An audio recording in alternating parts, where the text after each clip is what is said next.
का केन्द्रीय सदस्य आदरणीय श्री कल्याण गुरुङज्यूलाई म हार्दिक अनुरोध गर्दछु। प्रदेश केन्द्रीय कार्य समितिको निर्णय बमोजिम आज देशभरिको 77 जिल्लाका सदरमुकामहरूमा सम्माननीय प्रधानमन्त्री केपी शर्मा ओलीले सम्माननीय महामहिम राष्ट्रपति विद्यादेवी भण्डारी समक्ष 2077 साल पुस 5 गते असंवैधानिक तरिकाले गर्नुभएको संसद विघटनको सिफारिस विरुद्ध आज विरोध कार्यक्रमहरू भइरहेको छ।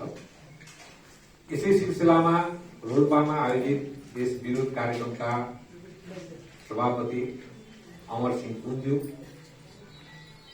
मञ्चमा आसीन रोल्पा जिल्लामा विभिन्न समयमा रोल्पा जिल्लाको नेतृत्व गर्नुभएको, देशकै नेपाली कङ्ग्रेसको नेतृत्व गर्नुभएको विभिन्न वडा मन्त्री सांसद भइसक्नुभएका आदरणीय मञ्चासीन विशिष्ट अतिथिहरू र उपस्थित रोल्पाका आदरणीय महानुभावहरू, पत्रकार मित्रहरू, सुरक्षाकर्मीहरू, नागरिक समाजका प्रतिनिधिहरू लगायत सबैमा म जय नेपाल गर्न चाहन्छु। स्वीकार्नुहोस्, जय नेपाल।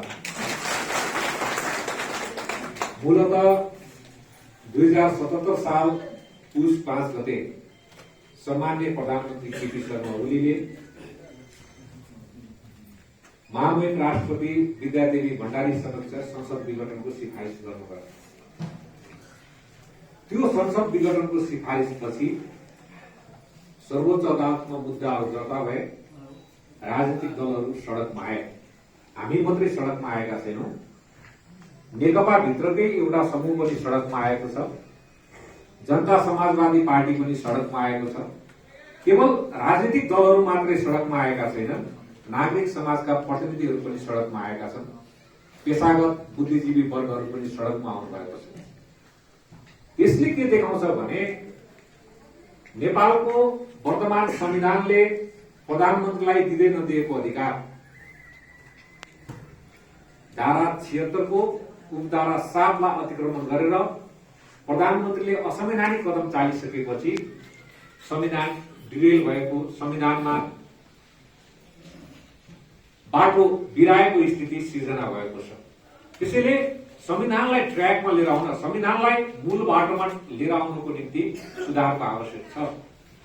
वकिल मित्रहरूले सर्वोच्च अदालतमा मुद्दा दर्ता गर्नुभयो र उहाँहरूले कानूनी संघर्ष गरिरहनु भएको छ। यो संविधानलाई जोगाउनुको निम्ति, यो संविधानमा भएको मूल मर्म र भावनालाई संरक्षण गर्नुको निम्ति उहाँहरूले सर्वोच्च अदालतमा बहस गर्नुभयो।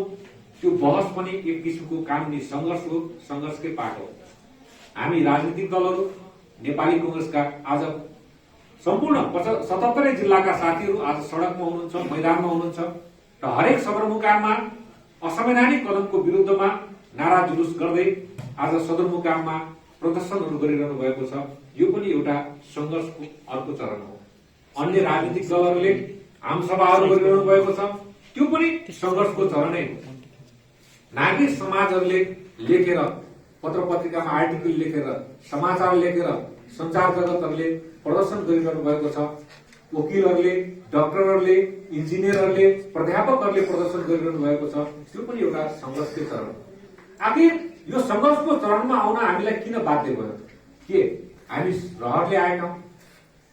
के हामीले कुरा नबुझेर आएका हौं? या सम्माननीय प्रधानमन्त्री केपी शर्मा ओलीले जसरी आज भनिरहनु भएको छ, संसद विघटनको सिफारिस गरिसकेपछि तपाईहरु निर्वाचनको तयारी गर्नुस् भनेर के सम्माननीय प्रधानमन्त्रीज्यूले भन्दैको निर्वाचन हुन्छ त? म आज यही विषयमा तपाईहरुको बीचमा केही कुराहरु राख्न चाहन्छु। नेपालको संविधानले प्रतिनिधि सभालाई मिश्रित निर्वाचन प्रणालीबाट निर्माण गरेको छ। नेपालको अहिलेको सदन 2 सदनात्मक छ, एउटा प्रतिनिधि सभा, अर्को राष्ट्रिय सभा। प्रतिनिधि सभा मिश्रित निर्वाचन प्रणालीबाट गठन हुन्छ। 165 जना प्रत्यक्ष निर्वाचित प्रणालीबाट प्रतिनिधि सभामा निर्वाचित भएर जानुहुन्छ, 110 जना समानुपातिक निर्वाचन प्रणालीबाट निर्वाचित भएर जानुहुन्छ। अहिले 275 जनाको प्रतिनिधि सभा छ। 275 जनाको प्रतिनिधि सभा अहिले विघटन भएको स्थितिमा छ। सदनको रूपमा राष्ट्रिय सभा छ राष्ट्रिय सभालाई प्रतिनिधि सभा जतिको अधिकार छैन। प्रतिनिधि सभालाई प्रधानमन्त्री चयन गर्ने अधिकार छ, प्रधानमन्त्रीको निर्वाचन गर्ने अधिकार छ, प्रतिनिधि सभालाई अविश्वासको प्रस्ताव दर्ता गर्ने अधिकार छ, प्रतिनिधि सभालाई प्रधानमन्त्रीलाई हटाउने अधिकार छ, प्रतिनिधि सभालाई राष्ट्रपतिलाई निर्वाचन गर्ने अधिकार छ, प्रतिनिधि सभालाई राष्ट्रपति विरुद्ध महाभियोग प्रस्ताव दर्ता गर्ने र 2/3 बहुमतले महाभियोग प्रस्ताव पास भयो भने राष्ट्रपतिलाई हटाउने अधिकार छ। प्रतिनिधि सभालाई संवैधानिक निकायहरूको एउटा प्रतिनिधि सभाको समितिले सुनवाई नगरेसम्म संवैधानिक निकायहरूको नियुक्ति हुँदैन। त्यस संवैधानिक निकायहरूको नियुक्तिलाई सदन गर्ने अधिकार प्रतिनिधि सभालाई छ। त्यति मात्रै होइन, यदि कुनै संवैधानिक निकायले गलत काम गरेको ठहराएमा संवैधानिक निकायका प्रमुख या सदस्य विरुद्ध महाभियोग प्रस्ताव दर्ता गरेर 2/3 बहुमतले ती व्यक्तिलाई निष्कासन गर्ने या हटाउने अधिकार पनि छ महाभियोग प्रस्ताव पास भयो भने। यी सम्पूर्ण अधिकारहरू भएको प्रतिनिधि सभा आज विघटन भएको छ। किन गरियो त प्रतिनिधि सभाको विघटन?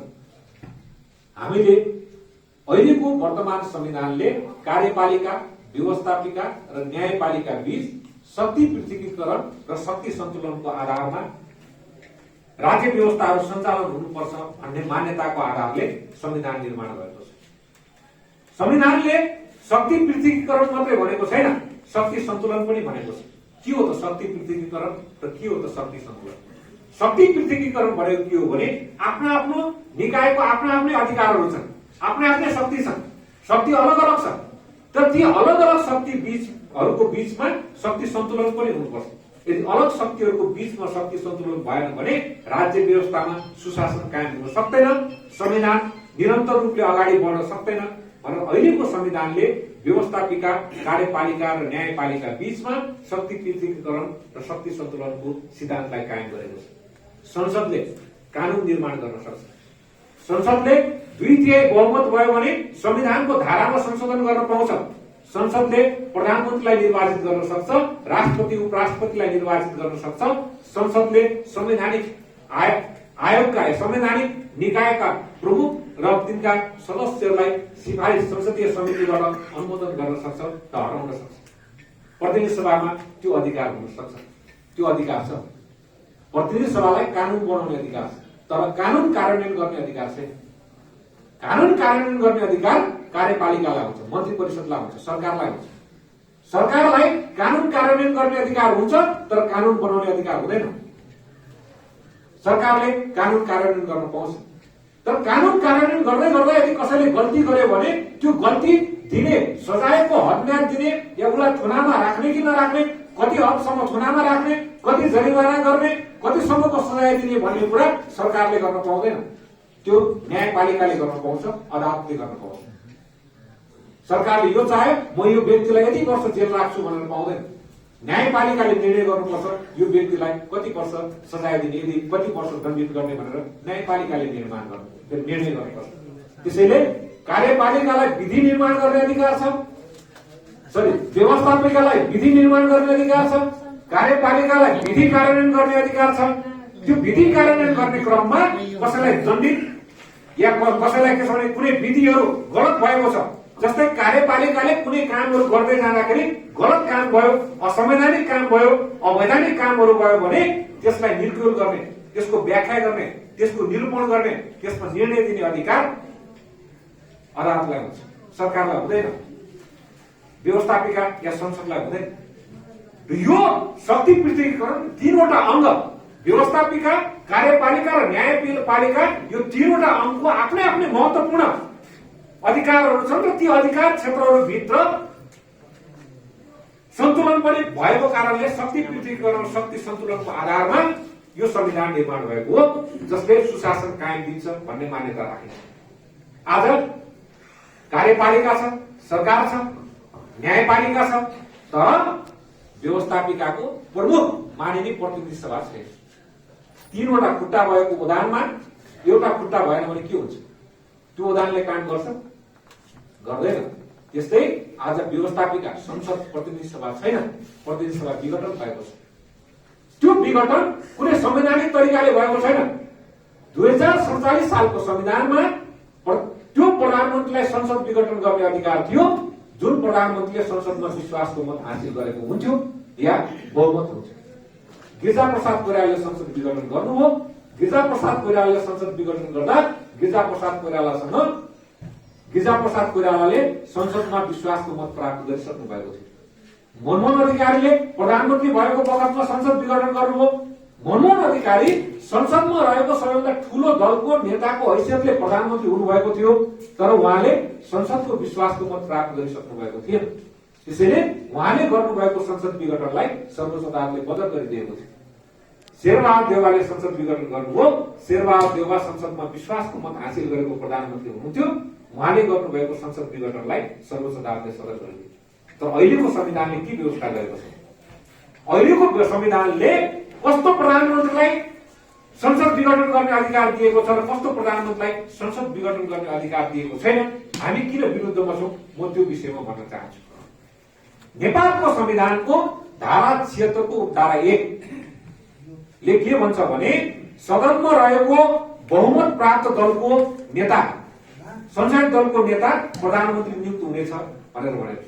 बहुमत प्राप्त भनेको 275 को 50% भन्दा बढी भनेको 138 सीट भन्दा बढी जुन दलले लिएर आयो त्यो दलको संसदीय दलको नेता मुलुकको प्रधानमन्त्री हुन्छ। संविधानको धारा 76 को धारा 1 मा लेखेको छ।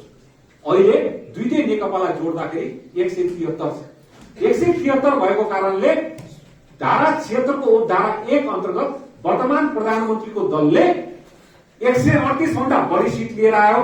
त्यस कारणले गर्दाखेरि उहाँ यो मुलुकको प्रधानमन्त्री हो धारा 76 को धारा 1 अन्तर्गत।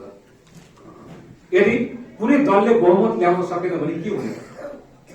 धारा 76 को धारा 2 मा के भनेको छ भने यदि कुनै दलले बहुमत ल्याउन नसकेमा 2 वा 2 भन्दा बढी दल मिलेर जुन दलको नेतृत्वमा सरकार गठन गर्ने हो, यदि बहुमत पुर्याउँछ भने त्यो दलको संसदीय दलको नेतालाई प्रधानमन्त्री नियुक्त गर्न सक्नेछ भनेर भनेको छ। संयुक्त सरकार हुन्छ धारा 76 को धारा 2 अन्तर्गत। एकछिनलाई मान्नुस् 2 वा 2 भन्दा बढी दल मिलेर पनि 138 या त्यो भन्दा बढी सीट ल्याउन सकेन भने के हुँदैन? धारा 76 को धारा 3 मा के भनेको छ भने यदि धारा 76 को धारा 1 र धारा 76 को धारा 2 अन्तर्गत सरकार बन्न सकेन भने धारा 76 को धारा 3 अन्तर्गत सदनमा रहेको दलहरू मध्ये बहुमत प्राप्त नगरेको तर सबैभन्दा ठूलो दल, ठूलो संख्यामा रहेको दलको नेता प्रधानमन्त्री हुनेछ भनेर धारा 76 को धारा 3 मा भनेको छ। धारा 76 को धारा 4 मा के भनेको छ भने धारा 76 को धारा 2 अन्तर्गत नियुक्त प्रधानमन्त्री र धारा 76 को धारा 3 अन्तर्गत नियुक्त प्रधानमन्त्रीले 30 दिनभित्र विश्वासको मत प्राप्त गर्नुपर्छ भनेर भनेको छ। अब धारा 76 को धारा 4 अन्तर्गत धारा 76 को धारा 2 र धारा 76 को धारा 3 अन्तर्गत नियुक्त प्रधानमन्त्रीले विश्वासको मत हासिल गर्यो भने सरकार चल्यो 2 वर्ष, पहिलो पटकलाई, दोस्रो पटकलाई 1 वर्ष। यदि विश्वासको मत हासिल गर्न सकेन भने के हुने त? धारा 76 को धारा 4 अन्तर्गत यदि 30 दिनभित्र सदनको विश्वासको मत हासिल गर्न सकेन भने के हुने त? त्यो अवस्थामा संविधानको धारा 76 को धारा 5 मा के भनिएको छ भने यदि कुनै दलले या व्यक्तिले आफूसँग संसदको विश्वास छ या आफूसँग संसदको बहुमत छ भनेर विश्वास दिलाएको खण्डमा राष्ट्रपतिले सम्बन्धित व्यक्ति वा दलको नेतालाई प्रधानमन्त्री नियुक्त गर्न सक्नेछ। धारा 76 को धारा 5 मा। धारा 76 को धारा 5 अन्तर्गत नियुक्त प्रधानमन्त्रीले पनि धारा 76 को धारा 4 बमोजिम धारा 76 को धारा 6 अनुसार 30 दिनभित्र विश्वासको मत दिनुपर्छ। धारा 76 को धारा 5 अन्तर्गत नियुक्त प्रधानमन्त्रीले धारा 76 को धारा 6 अन्तर्गत विश्वासको मत हासिल गर्यो भने फेरि पहिलो पटकलाई 2 वर्ष, दोस्रो पटकलाई 1 वर्ष सरकार चलाउन पाउँछ। फेरि अविश्वासको प्रस्ताव ल्याउन पाइन्छ। तर यदि धारा 76 को धारा 5 अन्तर्गत नियुक्त प्रधानमन्त्रीले धारा 76 को धारा 6 या 4 बमोजिम विश्वासको मत हासिल गर्न सकेन भने के हुने? धारा 76 को धारा 7 मा स्पष्ट लेखेको छ। धारा 76 को धारा 5 बमोजिम नियुक्त प्रधानमन्त्रीले धारा 76 को धारा 4 बमोजिम विश्वासको मत प्राप्त गर्न नसकेमा वा प्रधानमन्त्री रहिरहन नसकेमा संसद विघटनको सिफारिस गर्न सक्नेछ र 6 महिनाभित्र निर्वाचन सम्पन्न हुने गरी निर्वाचनको मिति तोक्नेछ।